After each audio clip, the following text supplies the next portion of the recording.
যৌন রোগের অব্যর্থ 3টি ওষুধের ব্যাপারে আজকে এই ভিডিওতে কথা বলতে চাচ্ছি। বিশেষ করে যে সমস্ত যৌন রোগের টাইমিং একদম কম, ফিজিক্যাল রিলেশন সেক্স করতে গেলে আগ্রহ একেবারে তার আগ্রহই হয় না, ফিলিংস হয় না, পাশাপাশি তার টাইমিং কম, সেক্স করতে গেলে সময় নিতে পারে না, একদমই কম সময়, উত্তেজনার সমস্যা, উত্তেজনা হয় না ঠিকঠাক মতো, এবং সেই সাথে সবসময় দুর্বল, ঠান্ডা, নিস্তেজ হয়ে থাকে, বিভিন্ন ধরনের ওষুধ খাইছে তারপরও কাজ হচ্ছে না। এই ধরনের লক্ষণ যদি থাকে তাহলে আয়ুর্বেদিক স্পেশালি 3টি ওষুধের ব্যাপারে কথা বলবো, যে 3টি ওষুধ আপনার এই প্রবলেম গুলো সলভ করতে পারে। তবে একটা বিষয় আমি বলে দিই, এই ওষুধগুলো সেবনের আগে অবশ্যই আপনি পুরোপুরি ভাবে রোগ সম্পর্কে জানা জরুরি এবং আপনার অবস্থা সম্পর্কে জানা জরুরি। কারণ যদি প্রস্রাবের সাথে ক্ষয় থাকে তাহলে কিন্তু সেভাবে কাজ করবে না, অথবা অন্য কোনো রোগ টোগ থাকে সেক্ষেত্রে কিন্তু হিসাবটা ভিন্ন। তবে সাধারণভাবে আপনি এই 3টি ওষুধ সেবন করলে আপনার যৌন সক্ষমতা যা আছে তার সাথে অনেক বেশি, অনেক অনেক বেশি বাড়াতে পারবেন। তো যাই হোক, যদি সালসার কথা বলা হয়, এক্ষেত্রে আমি সবার আগে যে আয়ুর্বেদিক সালসার নাম বলবো তার নাম হলো অশ্বগন্ধা। এছাড়া মেহবজ্র সালসার নামও বলা যায়, কারণ মেহবজ্রটাই পারফেক্ট নাম বলা।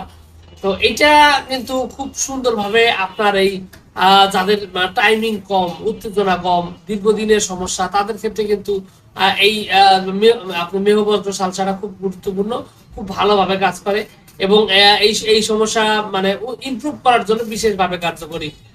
এছাড়া আপনার শুক্র সঞ্জীবনী হালুয়া রয়েছে, যাদের মূলত বলা চলে যে বহু দীর্ঘদিন যাবত অতিরিক্ত হস্তমৈথুন করছেন, অথবা এরকম অবস্থাতে বিয়ে করছেন, বিয়ে করার পরে বয়স হয়ে গেছে, এখন 40-41 হয়ে গেছে, অনেকদিন বিয়ে করার পরে আস্তে আস্তে যৌন সক্ষমতা কমে যায়, যার কারণে টাইমিংটা কমে যায়, উত্তেজনা ঠিক মতো কমে, শরীরে শক্তি সেভাবে আসে না, বাত ব্যথা, শরীর দুর্বল, এই লক্ষণগুলো যদি থাকে তাহলে কিন্তু আপনি মেহবজ্র অথবা অশ্বগন্ধার সাথে আপনি যদি এই শুক্র সঞ্জীবনী হালুয়াটা যদি সেবন করেন তাহলে দেখবেন যে আপনার দ্রুত যৌন সক্ষমতা বৃদ্ধি পাইছে, পাশাপাশি শরীরে ক্যালসিয়ামের দুর্বলতা, ঘাটতি, এতদিন যাবত যে ক্ষয় হয়েছে সেই ক্ষয়গুলো পূরণ, এগুলো নানাবিধ যে সমস্যাগুলো আছে এই সমস্যাগুলো খুব দ্রুত আপনার কাভার করতে পারবেন এবং খুব ভালোভাবে সমাধান করতে এই ওষুধটি ভালো রকম কার্যকরী।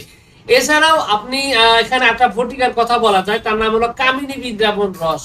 কামিনী বিদ্রাবণকে আসলে এক আলাদাভাবে বলার কিছু নাই, যাদের উত্তেজনা খুবই কম, উত্তেজনা হয়ই না, যৌন সক্ষমতা তো দূরে থাক, উত্তেজনা হয় না, মেয়ে মানুষ দেখলেও সেরকম ফিলিংস হয় না, হ্যাঁ, খুব খারাপ একটা পরিস্থিতি, এরকম অবস্থা যদি থাকে তাহলে কিন্তু কামিনী বিদ্রাবণ রস, এই বটিকাটা যদি আপনি প্রতিদিন রাতে একটা করে সেবন করেন 1 কাপ দুধের সাথে, তাহলে দেখবেন যে খুব ভালোভাবেই এখান থেকে রিকভারি করতে পারতেছেন এবং রেজাল্টটা খুব সুন্দরভাবে আসতেছে।